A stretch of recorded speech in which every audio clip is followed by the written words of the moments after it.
Salut tout le monde et bienvenue dans une nouvelle critique. Aujourd'hui on va s'attarder, pas trop non plus parce qu'il n'y a pas grand chose à dire, mais sur The Passenger, film avec Liam Neeson. Et je vous dis Liam Neeson parce qu'en fait je me souviens plus comment il s'appelle le réal.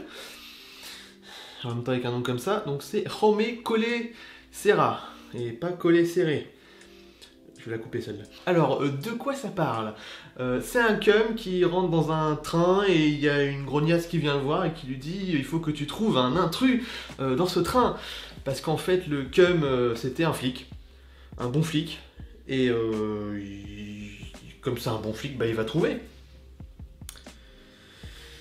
Scénario de merde. Donc voilà, je vais pas vous faire un résumé trop complet de toute l'histoire, étant donné que sinon je vais vous spoiler à mort, parce qu'évidemment ce film regorge de plot twist et de ce genre de choses, évidemment, vu que c'est un film un peu côté thriller, n'est-ce pas?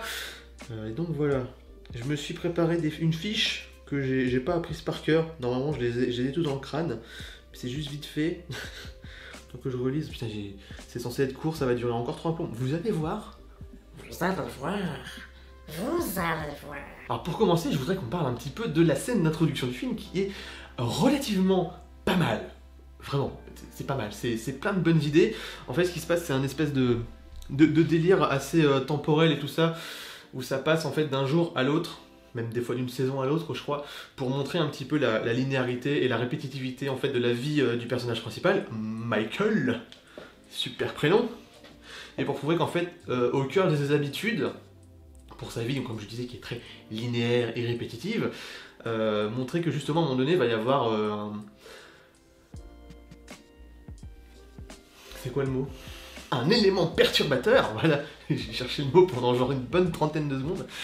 Donc ouais, un élément perturbateur qui va briser sa routine et justement créer l'effet préliminaire de malaise au sein du film. Donc ce qu'il y a à voir aussi justement dans cette introduction, c'est que dans le train qu'il prend pour aller travailler sur New York, ils sont plusieurs quand même pas mal à se connaître. Ils se côtoient, ils parlent, ils se racontent un peu leur vie. Bon, le personnage principal, il est plus ou moins pote avec certains et pas forcément avec d'autres. Mais voilà, c'est une fois encore l'histoire de dépeindre, super le français, de dépeindre en fait un peu les habitudes de tous les personnages en plus de celles du personnage principal. Alors les effets sont super intéressants pour passer d'un jour à l'autre. Bon évidemment je trouve pas le mot. Ouais, donc le référentiel, ça reste le personnage principal, on le suit tout du long, mais je sais pas exactement comment ils ont pu faire ça. L'effet est cool, mais à mon avis c'est retouché à fond, numériquement, massivement, donc c'est un petit peu dommage. J'ai encore les chats qui font des conneries, mais c'est quand même plutôt pas mal bien foutu, et ça reste, je trouve en fait, le passage le plus marquant du film, ce qui est plutôt cool en fait. Alors le film, dans sa grande, écrasante majorité, se déroule en fait dans un train, donc c'est pas sans nous rappeler Train to Busan, qui était un film, oh mon dieu qu'il est bien, bien que l'espace quand même il soit vachement moins bien géré et moins bien appréhendé. Alors le train en fait dans Train to Busan et dans The Passenger n'est pas du tout géré de la même façon, n'est pas du tout pensé de la même façon. D'un endroit très restreint, serré et anxiogène dans Train to Busan, et ben on se retrouve plutôt à avoir l'effet d'angoisse générée par les personnages plutôt que par le train en lui-même dans The Passenger. Bon, moi je regrette un petit peu quand même l'effet très lissé en fait du film, parce ils se sont pas fait chier, tout a été tourné en studio et donc on se retrouve avec des effets visuels mais pour tout ce qui n'est pas faisable dans un studio. C'est quand même un petit peu dommage, toutes les scènes qui sont censées se dérouler dans la ville, des trucs comme ça, c'est un peu dommage, c'est très dommage, oui, très dommageable. Alors moi j'ai apprécié la première moitié du film vraiment à sa juste valeur, et j'ai trouvé que le film dans sa deuxième moitié commençait un peu à se paumer. Qu'est-ce que j'avais noté justement? Donc ouais, l'intrigue au final se dévoile plus ou moins, pas intégralement, mais vers le milieu du film. Et c'est plutôt dommage parce que déjà ça fait perdre quand même pas mal d'intérêt à la suite de l'histoire. Et la façon dont c'est rendu, on commence à en avoir absolument plus rien à foutre des personnages au bout d'un moment. Ce qui est quand même grave, vu que le personnage principal aussi, on a un peu plus rien à foutre. Et là-dedans, au cœur de là-dedans, en fait, on retrouve un rythme qui est quand même vachement moins bien soutenu que dans la première partie. Et je sais pas si c'est dû à l'écriture ou à la réalisation ou je sais pas quoi, mais c'est franchement dommage. Ça augurait du meilleur. Bon, ça c'est pas acheté, hein, absolument pas, mais c'est vrai que ça aurait pu être encore mieux. Bon, sinon, un truc pas forcément très cool, c'est l'humour forcé. Il y en a très peu, c'est vraiment des toutes petites touches, c'est saupoudré ça et là. Mais en fait, c'est vraiment une espèce de symptôme post-Marvel, avec en fait, de l'humour qui est censé casser les moments un petit peu trop pesants psychologiquement. Mais dans un film de ce genre, qui justement se repose intégralement sur son suspense, ça en devient mais d'une lourdeur absolument incroyable. J'ai un seul exemple en tête, il y en a plusieurs dans le film, mais j'en ai vraiment un seul en tête, donc là ça va spoiler à fond. Donc je vais vous laisser une dizaine de secondes pour passer au timecode que je vais afficher là ou là ou là, je sais pas, on verra. Et pendant ce temps-là, je vais vous regarder de façon très awkward.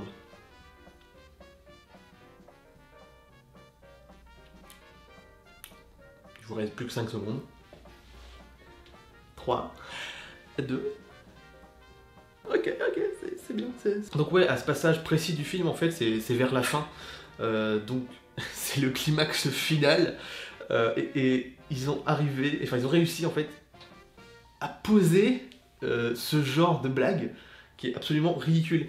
Ce qui se passe, c'est que donc il y a un personnage qui tient en joue tout le monde dans le train parce qu'il cherche à savoir donc qui est le mec qui doit être retrouvé, l'intrus du train. Et donc ce mec s'appelle Prime, vous le savez relativement tôt dans l'histoire, donc ça par contre c'est pas un spoil. Et donc en fait ce qui se passe c'est que pour protéger cette personne, il y a tout le monde au final, pour pas que la personne se fasse tuer, qui se lève et qui fait c'est moi Prime, et puis quelqu'un d'autre qui se lève et qui fait non en fait il fait que de me protéger, en fait c'est moi Prime, gna et tout. Et au final, il y a le personnage qui, il est amené comme ça, comme étant quelqu'un d'assez peureux, et il aurait été un peu plus approfondi, ça aurait été le sidekick humoristique, on va dire, du film, qui lui dit ah mais moi, je suis pas Prime, hein, c'est pas moi, hein. Et j'avoue que moi, personnellement, ça m'a énervé. Oui, je le dis, ça m'a fait chier, voilà, clairement. Ça m'a sorti du film, mais vraiment, quoi, c'était dommage. Encore une fois, ce mot me revient souvent à la bouche, mais c'était vraiment dommage, quoi. Sinon, le plot twist, putain, mais il se voit mais à des milliards de kilomètres, quoi, c'en est, mais effrayant. Bon, par contre, ce qui est bien, c'est que la façon dont il est rendu, sa découverte, en fait, par le personnage principal, est faite de façon intelligente. Il y a un fusil de Tchekhov, en fait, dans le film. C'est une parole, complètement anodine. Peut-être pas anodine, parce que bon, au sein d'un script, les paroles ne sont jamais véritablement anodines, mais c'est vraiment quelque chose, on s'attend pas à devoir le retenir, et quand c'est reprononcé, on se dit « Ah, il fallait le retenir !» Donc, big up à tous ceux qui n'ont pas de mémoire. Heureusement, cette fois-ci, j'en ai pas fait partie, hein, mais en général... Ouais, ce que je voulais dire en fait par rapport à ce épisode de Tchekhov, ce fusil de Tchekhov, ce qui est bien, c'est que pour le coup, il est inattendu. Et ça fait des années, je dis bien, mais des années que j'ai pas vu dans un film un fusil de Tchekhov bien amené et qui soit inattendu. Qui arrive comme ça, tu dis ah oui. Ça faisait très longtemps que j'avais pas eu ce genre de réaction. J'en suis relativement content. Un happy ending un peu sur la fin. Comment dire, peut-être un peu forcé, et surtout un espèce de catalogue d'émotions, ça spoil encore un petit peu, je vous laisse 5 secondes.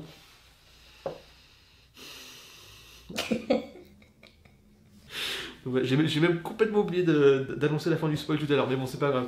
Donc, ce que je disais, c'est un espèce de catalogue par rapport aux survivants du train, sur la fin, condensé en même pas 1 minute 30 de film. On revoit tous les personnages, y compris celui qui fait la blague de merde, en fait, prouver leur évolution psychologique inutile. Franchement, pour la plupart des personnages, il y en a certains, on les voit 3 secondes, ça sert quasiment, mais presque à rien. Mais c'est toujours lié à la conversation qu'ils ont pu avoir avec Michael, le personnage principal, quand celui-ci faisait un petit peu le tour de tous les passagers pour essayer de trouver l'intrus. mais c'est tellement mal foutu, c'est tellement mal amené, et puis c'est les uns à la suite des autres, et ça fait cette espèce d'effet catalogue, et c'est marrant, c'est con à dire, mais j'ai fait le rapprochement aussi avec Batman versus Superman. Le moment où en fait il y a le passage bande-annonce avec tous les personnages de la Justice League. Ça faisait catalogue, de la même façon, mais vraiment de la même façon, quoi. On se retrouve avec quelque chose de... Ah, d'accord, il y a lui, tu tournes la page, il y a lui, tu tournes encore la page, il y a lui. C'est pas bien. Non, film, ne fais pas ça. C'est pas bien. Ah, ce que je voulais dire aussi, c'est que le film se paume légèrement. En fait, non, même pas légèrement, il perd son enjeu. À la toute fin, ce qui se passe en fait, c'est que le film a complètement perdu de vue ce qui faisait son essence. Parce que, bon, encore une fois, pas spoil un peu, mais en gros, tout le long du film, l'important c'est, il y a un intrus, et cet intrus a quelque chose dans son sac qui est très important, on sait pas forcément c'est quoi, jusqu'à un moment précis du film. Et donc en fait, on passe de cet enjeu-là, tout le long du film on l'a. Et à la fin, l'enjeu, pour la scène, mais vraiment finale, et à la toute fin, quoi, l'enjeu n'a plus rien à voir avec ça, l'enjeu même disparaît. Tu sais pas pourquoi, le personnage principal il l'a et on n'en parle plus. Alors que ça a été le but final, vraiment comment dire, c'était le Graal de tout le film. Nique ta mère, il dégage, pas de problème. Et l'enjeu glisse vers un autre qui est il faut aller taper, retrouver la méchante Pabelle qui a mis tout le monde dans la merde. Oui, après tout, pourquoi pas. Enfin, voilà, ce qui est marrant, c'est qu'au final, personne dans le film ne se dit tiens, pourquoi on en est arrivé là en fait? Qu'est-ce qui s'est passé? Je comprends pas. D'où c'est venu en fait? C'était quoi le... Attends, pourquoi il nous est arrivé ça déjà? Je me souviens pas. Pourquoi on a failli crever? J'ai oublié, c'est pas grave, ça reviendra. Alors pour finir aussi, je voulais faire une petite mention spéciale aux deux acteurs de Conjuring qu'on retrouve dans le film. J'avais absolument plus l'habitude de les voir dans autre chose. Et les voir au final tous les deux dans le même film, même s'ils se voient pas. Les deux personnages qu'ils incarnent ne se voient absolument pas. Enfin, j'ai trouvé ça relativement sympa. Même si le blond ça lui va absolument pas à la gonzesse, je trouve. Mais bref, passons. On en a fini donc pour cette petite critique. C'était pas ultra non plus chiadé.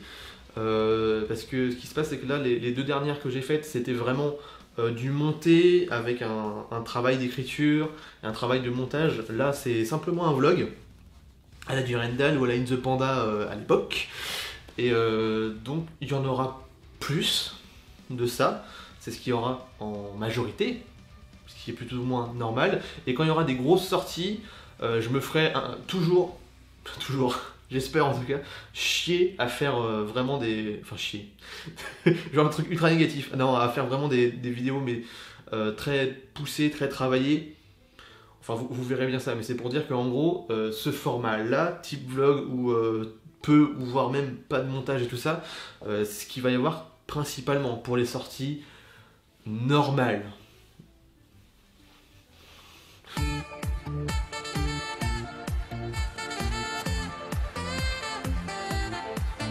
Bon bah voilà, comme d'habitude, vous savez, abonnement, pouce bleu, Facebook, Twitter aussi, même si j'y vais pas, peut-être falloir que je m'y mette d'ailleurs. Commentaires aussi, c'est toujours sympa de pouvoir converser avec vous, n'est-ce pas? Même sur Facebook aussi, pas de problème, venez, les portes sont ouvertes. Pourquoi je fais ça? Pourquoi je fais des mouvements? Donc on se retrouve à la prochaine, je vous dis à bientôt et je vous fais des bisous. The Dragon, on duty!